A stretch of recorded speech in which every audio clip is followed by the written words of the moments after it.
Hi friends, welcome to my channel DGS vlogs. అందరూ ఎలా ఉన్నారు? నేనైతే బాగున్నాను. మీరు కూడా బాగుండాలి అని కోరుకుంటూ మరొక వీడియోతో మీ ముందుకైతే వచ్చేసాను. వీడియో ఎక్కడ స్కిప్ చేయకుండా ఎండ్ వరకు చూడండి ఫ్రెండ్స్. అలాగే ఈ వీడియో చూసే ముందు చిన్న లైక్ ఇచ్చి అయితే చూడండి. మీరు ఇచ్చే లైక్ వలన నా వీడియో మరికొంతమందికి రీచ్ అయ్యే అవకాశం అయితే ఉంటుంది. లైక్తో పాటు హైప్ కూడా ఇచ్చేయండి. మరి లేట్ ఎందుకు, వీడియోలోకి అయితే వెళ్ళిపోదామా? వీడియో స్టార్టింగ్లో చూడగానే మీకు అర్థమయ్యే ఉంటుంది వరలక్ష్మి వ్రత పూజ వీడియో అనేసి. నిన్న మా ఇంట్లో వరలక్ష్మి వ్రతం ఏ విధంగా చేసుకున్నామో ఈ వీడియోలో మీతో షేర్ చేసుకుంటాను.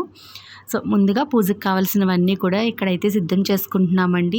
ముందు రోజు నైటే అన్నీ తీసుకొచ్చారు. ఇంకా నైట్ అయితే ఫ్రూట్స్ ఇవన్నీ కూడా క్లీన్ చేయలేదు. ఇంకా పువ్వులు కూడా కావాల్సినవన్నీ కూడా ఇలా ఒక ప్లేట్లోకి తీసుకున్నాము. నెక్స్ట్ తాంబూలం కోసం తవలపాకులు, ఫ్రూట్స్ అన్నీ కూడా నీట్గా క్లీన్ చేసుకుని ఒక ప్లేట్లో అయితే సిద్ధం చేసుకుంటున్నాము. ఇంకా అమ్మవారికి నైవేద్యాలన్నీ కూడా మార్నింగ్ అత్తయ్య గారు అయితే సిద్ధం చేసేసారు. ఇంకా అవన్నీ కూడా వీడియో అయితే ఏం షూట్ చేయలేదండి.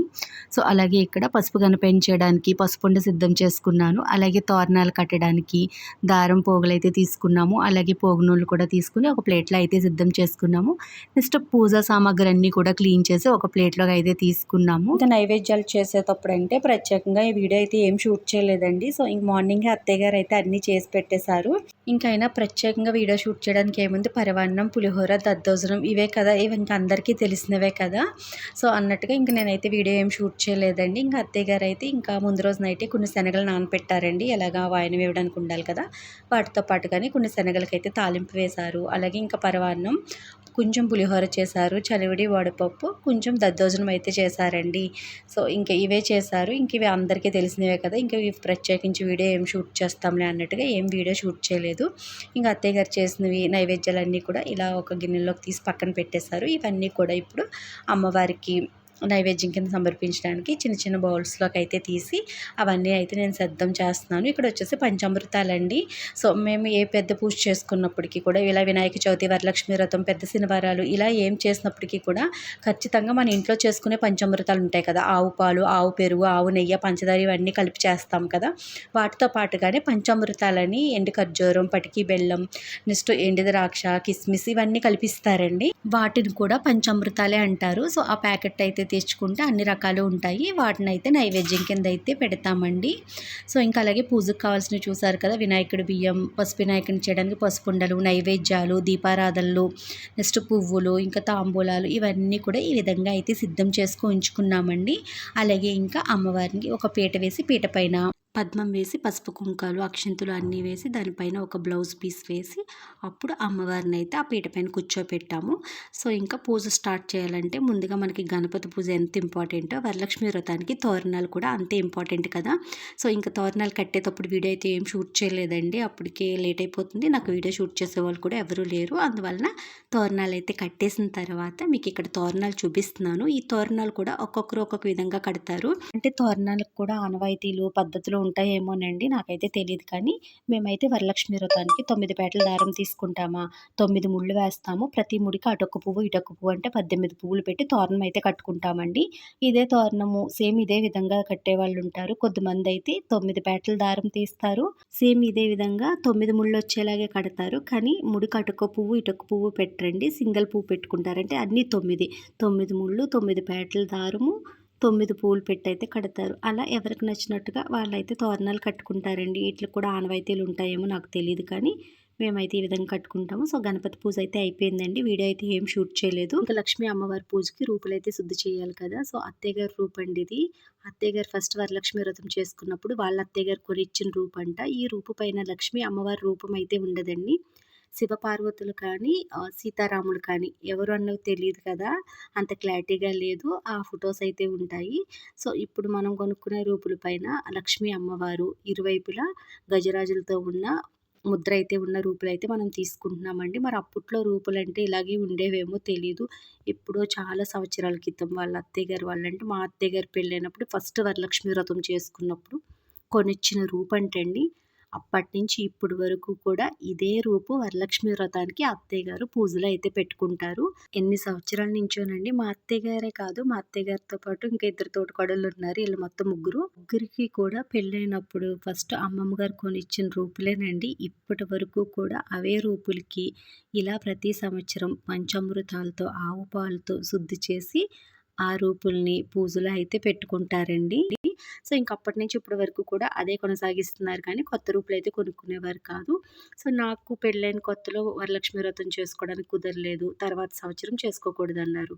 మళ్ళీ మూడో సంవత్సరము చేసుకోవచ్చన్నారు కానీ మళ్ళీ ఏదో అడ్డొచ్చేసి ఆగిపోయింది. ఆ సంవత్సరం అలా 5 సంవత్సరాలకి నేను వరలక్ష్మి వ్రత పూజ అయితే మా అత్తింట్లో చేసుకున్నానండి. అప్పుడు నాకు అత్తయ్య గారు రూపు కొనిచ్చారు. సో, అదే రూపు నేను 2, 3 సంవత్సరాలు పూజలో పెట్టుకున్నాను. తర్వాత తెలిసిన వాళ్ళు చెప్పారు, "ప్రతి సంవత్సరము అమ్మవారి రూపు కొనుక్కో పూజలో పెట్టుకోవచ్చు. దీనికి ఆనవాయితీ అంటూ ప్రత్యేకించి ఏమీ ఉండదు. బంగారం కొనుక్కుంటే మంచిదే కదా!" అన్నట్టుగా చెప్పారు. అప్పుడు అది కూడా నిజమే కదా అనిపించింది నాకు. ఎందుకంటే ప్రత్యేకించి మనం కొనాలంటే కొనం కానీ ప్రతి సంవత్సరం ఇలా వరలక్ష్మి వ్రత పూజకి రూపు కావాలి అంటే అది చిన్నదో పెద్దదో ఎంతైనా బంగారం కొంచెమైనా కొనుక్కుంటాం కదా అని ఆలోచించాను. కానీ అప్పట్లో బంగారం చాలా తక్కువ కాస్ట్ కదా, అంత తెలివిగా ఆలోచించలేకపోయాను. అప్పట్లో గ్రాము, 2 గ్రాములు లేకుంటే అరకాసు ఇలా ఒక చిన్న డాలర్లా చేసి అమ్మవారి ముద్రున్న రూపులైతే అమ్మేవారండి. అంటే కాసుకు కూడా ఉంటాయనుకోండి. ఎంత వెయిట్ కావాలితే అంత వెయిట్‌లో ఉండేవి. కానీ అలా ఎప్పుడూ తీసుకోకుండా నేనేం చేసేదాన్నంటే నార్మల్‌గా 5 6 రేకుల్లాగుండి చిన్నది మనకిప్పుడు మీరు నా రూపు చూసారు కదా! వాటి మీద ఇంకా చిన్న సైజు రూపులమాట. అలాంటివి 500కి, 600కి రూపులమ్మేవారు. సో, అందులో బంగారం ఎంతుంటదో మనకి తర్వాత ఎప్పుడైనా అవి కొన్ని రూపులయిన తర్వాత కరిగించుకుంటే ఎంతొస్తదో కూడా ఆలోచించుకోవటం అంతేం తెలీదు కదండీ. సో, నార్మల్‌గా 500, 600కొచ్చే రూపులయితే కొనేసుకునేదాన్ని. సో, తీరా ఒకసారి అవి ఒక 8 రూపులు ఎన్నో అయిన తర్వాత ఇలా ఏమైనా చేయించుకుందామంటే ఆ రూపులు మళ్ళీ మనమే ఏదైనా వస్తువు చేయించుకోవాలి, అమ్మకూడదని అయితే చెప్పారు. సో, అలా చేయించుకుందామంటే అట్లసల అవన్నీ కలిపితే 2 గ్రామ్స్ కూడా వెయిట్ రాలేదండి. అంటే చూడండి అప్పట్లో అంత బంగారం తక్కువ కాస్ట్ అయినప్పటికీ కూడా అలా కొనుక్కోవటం వల్ల మొత్తం మైనస్ అయిపోయింది. నిజంగా అప్పట్లోనే 1 గ్రామ్ పైన అమ్మవారి రూపమున్న రూపు కొనుక్కున్నట్లయితే మనకది ఎప్పటికైనా గ్రామ్ లెక్కన గోల్డ్ కలిసొచ్చింది కదండీ. సో, తర్వాత నాకు ఎప్పుడైతే ఇవి పెద్ద బంగారం ఏం రాదు, వేస్ట్ అనిపిచ్చాయో ఇంక అప్పటినుంచి నేను రూపయితే తీసుకోవటం మానేశానండి. ఇంకెప్పుడు తీసుకున్నా కూడా ఇలా 2 గ్రాములు లేకపోతే 4 గ్రాముల అరకాసులో చేయించుకుంటే చిన్న రూపు కింద అలా యూజ్ అవుతాయి తప్ప మనం ఇలా కొనుక్కున్నవన్నీ కూడా వేస్ట్ అని తెలిసింది కదా! ఇంక అప్పటినుంచి కూడా ఇంకా ప్రతి సంవత్సరం రూపు కొనటం అన్నది ఆప్ చేసేసానండి. ఇంకా పాత రూపులున్నాయి కదా! అవే ఒక్కొక్క సంవత్సరం ఒక్కో రూపు ఇలా పంచామృతాలతో శుద్ధి చేసి అమ్మవారి దగ్గర పెట్టుకు పూజ అయితే చేసేసుకుంటున్నాను. కానీ ఆనవాయితీ ఉంటే తప్పదనుకోండి. మనకి ఇంకా ఆనవాయితీ లేదు కాబట్టి మనం మధ్యలో కొనటం స్టార్ట్ చేశాం కాబట్టి మానేసినప్పటికీ కూడా ఏమీ అనిపీదు. కొంతమందికి ఆనవాయితీ ఉన్నవాళ్ళైతే తప్పదు కదా కొనుక్కోవాలి. కానీ కొనుక్కోవాలి అనుకుంటే కనుక ఇలా గ్రామ్ కానీ, 2 గ్రాములు కానీ అలా రూపయితే తీసుకోండి కానీ ఇలా నార్మల్‌గా చేసే రూపులైతే తీసుకోకండి. ఎందుకంటే అవి మనకి యూజ్ అవ్వవు కదా! అంటే యూజ్ అవ్వదంటే అందులో బంగారం అయితే ఏం పెద్ద రాదండి. ఇప్పుడు గ్రాము, 2 గ్రాములు కొనాలంటే చాలా కాస్ట్ ఉందనుకోండి. కానీ సంవత్సరంలో ఒకసారి కొనుక్కునే రూపు కూడా మనకి యూజ్ అయ్యేలా కాకుండా అలా వేస్టేజ్ అంతా పోయి అందులో బంగారం క్వాలిటీ తక్కువ ఉండి మనకి వేస్టేజ్ ఎక్కువ వచ్చేస్తే వేస్ట్ కదా! అప్పట్లో తక్కువలోనే అంత క్వాలిటీ లేకుండా వచ్చింది. ఇప్పుడు బోలెడు కాస్ట్ అయిపోయింది కదా! గ్రామ్ కొనాలంటే చాలా కష్టమే. కానీ ఇంకా ఆనవాయితీ ఉన్న వాళ్ళకి తప్పదు కదా! సో, ఇంకా పూజ అంతా పూర్తయిందండి. చక్కగా అమ్మవారికి ధూపదీప నైవేద్యాలు సమర్పించి హారతిచ్చి తోరణం అయితే కట్టించుకుని చక్కగా కదక్షింతలు అయితే వేసుకొని ఇంకా మా గ్రామ దేవత దోసాలమ్మ తల్లి అమ్మవారిని అయితే దర్శించుకోవడానికి వచ్చామండి. సో, ఇంకా అమ్మవారు చూడండి ఎంత అందంగా అలంకరణ చేశారో ఈరోజు. నేను ఎప్పుడో వెళ్ళానండి. లాస్ట్ ఇయర్ అమ్మవారి తీర్థానికి కూడా వెళ్ళలేదు. సో, ఇప్పుడైతే వెళ్ళాను. ఇంక అమ్మవారిని అలా చూస్తుంటే ఎంత కళగా ఇంకెంత అందంగా అనిపించిందోనండి. పక్కన గరగని కూడా చూడండి చక్కగా గాజుల మాల వేసి ఎంత బాగా అలంకరణ చేశారో. ఇంకా దోసాలమ్మ తల్లి అమ్మవారి దర్శనం అయ్యాక ఇంకా దుర్గాదేవి అమ్మవారి టెంపుల్కి వెళ్ళి ఇంకా అమ్మవారిని కూడా దర్శించుకున్నాము. సో, ఇంకా ఈరోజు శ్రావణ శుక్రవారం కాబట్టి ప్రతి ఒక్కరూ కూడా అమ్మవారిని అయితే దర్శించుకోవడానికి వచ్చారు. అందరూ కూడా ఈరోజు వరలక్ష్మి వ్రతం చేసుకున్నారండి. ప్రతి ఒక్కరి చేతికి తోరణాలు అయితే ఉన్నాయి. సో, ఇంకా అమ్మవారిని మేము కూడా దర్శించుకుని ఇంక ఇంటికి వచ్చేసిన తర్వాత వీడియో అయితే షూట్ చేస్తున్నాను. అప్పటికే టైం 11 అయిపోయిందండి. ఇంక టిఫిన్ అయితే చేసేసాము. ఇంక ఇప్పుడు వంట స్టార్ట్ చేయాలి. తోరణం అయితే భలే ఉంది కదా! ప్రతి ఒక్కరూ టెంపుల్కి వచ్చిన వాళ్ళ చేతికి చక్కగా చామంతి పూల తోరణం భలే అనిపించింది. నా సారీ ఎలా ఉంది, మా సూరక్క నోముకైతే ఈ సారీ ఇచ్చారు. 1 ఇయర్ అవుతుందండి ఈ సారీ అక్క నోముకి ఇచ్చి. అప్పటి నుంచి ఇప్పటి వరకు బ్లౌజ్ కూడా కుట్టించలేదు. మొన్న రీసెంట్గా బ్లౌజ్ అయితే కుట్టుకున్నాను. ఈ వారం పూజకైతే ఈ సారీ కట్టుకున్నాను. పెట్టుకున్నాను. భలే అనిపించిందండి. ఈ కలర్ కాంబినేషన్ ఒకటి సారీ లైట్ వెయిట్‌గా భలేగుంది. సో, ఇంకా మార్నింగ్ తడి తలే అల్లేసుకున్నానండి. ఇంకా పూజకు ముందు తలలో పాన్ పెట్టుకోం కదా! ఇంక అందుకే చిక్కి మీద అలా అల్లేసానండి. ఇంక ఇప్పుడు తల అయితే చెమట పట్టేసి ఒక పక్క తడి తల, ఒక పక్క చెమట, గుబులైతే తెగొచ్చేస్తుంది. జస్ట్ ఇంక చిక్కు తీసేసి తల ఆరపెట్టి డ్రెస్ మార్చుకుని ఇంక వంటైతే స్టార్ట్ చేయాలి. అసలు ఈరోజు ఎండైతే చాలా ఎక్కువగా ఉందండి. వేసవికాలానికంటే ఎక్కువ ఎండగా అనిపిచ్చింది. ఇంకా ఆఫ్టర్‌నూన్ అయితే వీడియో ఏం షూట్ చేయలేదు. ఇప్పుడు టైం వచ్చి ఈవినింగ్ 6 అయ్యిందండి. ఇంకా అత్తయ్య గారైతే విష్ణాలయంలో పూజకి, నెక్స్ట్ శివాలయంలో పూజకి కావాల్సినవన్నీ కూడా 2 ప్లేట్‌ల్లోని ఈ విధంగా అయితే సర్దిపెట్టారు. మా ఊర్లో శ్రావణ శుక్రవారాలు 4 వారాలు కూడా శివాలయంలో పార్వతీ అమ్మవారికి, విష్ణాలయంలో లక్ష్మీ అమ్మవారికి కుంకుమ పూజ అయితే చేస్తారండి ఈవినింగ్ టైంలోని. సో, మేమెప్పుడు వరలక్ష్మి వ్రతం చేసుకున్నా కూడా శివాలయంలో, విష్ణాలయంలో కూడా కుంకుమ పూజలైతే చేయించుకుంటాము. ఫస్ట్ శివాలయానికైతే వెళ్ళి అమ్మవారిని, అయ్యవారిని దర్శించుకుని పూజారి గారికి పూజా సామాగ్రి ప్లేట్ అయితే ఇచ్చేసాను. అప్పటికే 4, 5 పూజా సామాగ్రి ప్లేట్లయితే వచ్చాయి. చూసారు కదా! అందరూ తీసుకొచ్చిన ప్లేట్లు ఇక్కడైతే పెట్టేశారు. ఇంకా పూజ అయితే స్టార్ట్ చేయలేదు.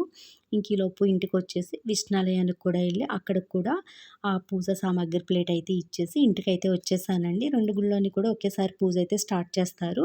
సో, ఇంటికొచ్చిన తర్వాత ఇంక ఈవినింగ్ అమ్మవారికి కుంకుమ పూజ అయితే చేసుకుందాం అనేసి ఇంకా గుళ్ళో పూజ అయితే జరుగుతుంది కదా! ఇంట్లో అమ్మవారికి దీపం పెట్టేసి పటికి బెల్లం నైవేద్యం కింద అయితే పెట్టి ఇంక ఇంట్లో కూడా కుంకుమ పూజ అయితే చేసేసుకున్నానండి. సో, ఇంకా లక్ష్మీ అమ్మవారి అష్టోత్తరం చదివేసుకుని కుంకుమ పూజ చేసుకుని అప్పుడు గుడికైతే వెళ్ళానండి. సో, ఎప్పుడు కూడా లక్ష్మీ అమ్మవారి పూజలో పక్కన వెంకటేశ్వర స్వామివారి ఫోటో అయితే పెట్టాలని నేను చాలా వీడియోస్‌లో చెప్పాను. కానీ ఈ సంవత్సరం నేను పెట్టడం అయితే మర్చిపోయానండి. తర్వాత అనిపించింది అయ్యయ్యో! వెంకటేశ్వర స్వామివారిని తలుచుకున్నాను కానీ ఫోటో పెట్టలేదే అనేసి. ఆ తర్వాత గుర్తొచ్చిందండి. మీరు వీడియోస్‌లో స్టార్టింగ్‌లో చూసినట్లయితే నేను అమ్మవారి ఫోటో వెనకాల బ్యాక్‌గ్రౌండ్ డెకరేషన్ అంటూ ఏం చేయలేదు. ఇంట్లో సాల్వా ఉంటే అది తీసుకెళ్ళి బ్యాక్‌గ్రౌండ్ అలా కట్టేసాము. సో, అది కట్టిన తర్వాత చూసానండి దానిపైన సాక్షాత్తు స్వామివారే ఉన్నారు. సో, కానీ అప్పుడు నేను పెద్దగా పట్టించుకోలేదు. నేను పూజ అయిన తర్వాత అయ్యో! వెంకటేశ్వర స్వామివారిని పెట్టలేదే పూజలో అనుకున్నప్పుడు అప్పుడు ఆ వీడియోస్‌లో చూస్తే అప్పుడు అనిపించింది నాకు సాక్షాత్తు స్వామివారే అమ్మవారి వెనకతల ఉన్నారు. సో, పూజలో తలుచుకున్నాను కదా! ఆయన ఫోటో పెట్టకపోతేనేమి ఆయన ఉన్నారు కదా అనిపించిందండి. అలాగే స్వామివారి నామాలు కూడా ఇరువైపులా ఉన్నాయి. భలే అనిపించింది. మీరు వీడియో స్టార్టింగ్‌లో చూడండి. నేను పూజ చేసుకునేటప్పుడు అమ్మవారి వెనకతల బ్యాక్‌గ్రౌండ్‌లో స్వామివారి ముఖ చిత్రం అయితే ఉంటది. సాక్షాత్తు అమ్మవారు ఆయన గుండెల్లో ఉన్నట్టుగా భలే అనిపించిందండి. సో, ఇంకా ఇంట్లో పూజ అవ్వగానే విష్ణాలయానికి అయితే వచ్చాము. అప్పుడే కుంకుమ పూజ అయితే స్టార్ట్ చేశారు. 1008 మంత్రాలతో అమ్మవారికి కుంకుమ పూజ అయితే చేస్తారండి. 1 అవర్ పడుద్ది. ఇంకా కుంకుమ పూజ అయ్యేంత వరకు కూర్చొని ఇక పూజ అంతా అయ్యాక హారతి తీసుకుని మంత్రపుష్పం తీసుకుని అమ్మవారి తీర్థ ప్రసాదాలు తీసుకున్నాము. అలాగే ఇక్కడ అమ్మవారికి కుంకుమ పూజ చేసిన కుంకాన్ని అయితే ఇస్తారండి పూజారి గారు. ఇంకా ఆ కుంకాన్ని అయితే తీసుకొని ఇంక ఇంటికైతే వచ్చేసాను. సో, ఈ వీడియో క్లిప్పింగ్ వచ్చేసి ఇంకా విష్ణాలయానికి వెళ్ళేటప్పుడే నేను కృష్ణ గారు వాళ్ళ ఇంటికైతే వెళ్ళాను. విష్ణాలయంలో కుంకుమ ఇస్తున్నారు కదా పూజారి గారు, వాళ్ళ ఇంటికైతే వెళ్ళానండి. వాళ్ళ అమ్మాయి ప్రజ్ఞ వచ్చింది. మేమిద్దరం చాలా క్లోజ్ ఫ్రెండ్స్ మాట. తన అక్క అని నాతో చాలా క్లోజ్‌గా ఉంటది. ఇంకా తను చూసి చాలా రోజులు అవుతుంది కదా అనేసి ఇంక గుడికి వెళ్ళే ముందు వాళ్ళ ఇంటికి వెళ్ళాను. వాళ్ళు చూడండి అమ్మవారిని ఎంత బాగా అలంకరణ చేసుకుని, ఎంత బాగా డెకరేషన్ చేశారో. సో, ఇంక వాళ్ళ అమ్మవారిని అయితే దర్శించుకున్నాను. ఈలోపు మా ప్రెగ్నె గారి చిన్నమ్మాయి అయితే డాన్స్ భలే వేస్తుందండి. సో, ఇంక వాళ్ళ అన్నయ్య గారి అమ్మాయిలు వాళ్ళైతే ఇంకా లక్ష్మీ అమ్మవారిలా పొట్టు పరికిణీలు కట్టుకొని రెడీ అవ్వారు. ఇంకా వాళ్ళు డాన్స్‌లు ఏస్తుంటే అలా చిన్న వీడియో క్లిప్పింగ్ అయితే షూట్ చేశానండి. నేను వీళ్ళ అమ్మకి అక్కనే, దీనికి కూడా అక్కనేనండి. ఇది కూడా సుధక్క అని పిలుస్తది. ఎంత క్యూట్‌గా పిలుస్తదో.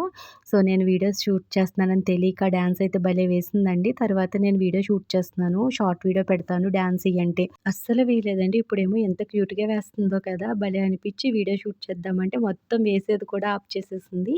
సో, చూసారు కదండీ మా ఇంటి వరలక్ష్మి వ్రత పూజ వీడియో ఎలా ఉంది? మీకు ఈ వీడియో నచ్చినట్టయితే తప్పకుండా లైక్ చేయడం అయితే మర్చిపోవద్దు. Thanks for watching. Bye bye.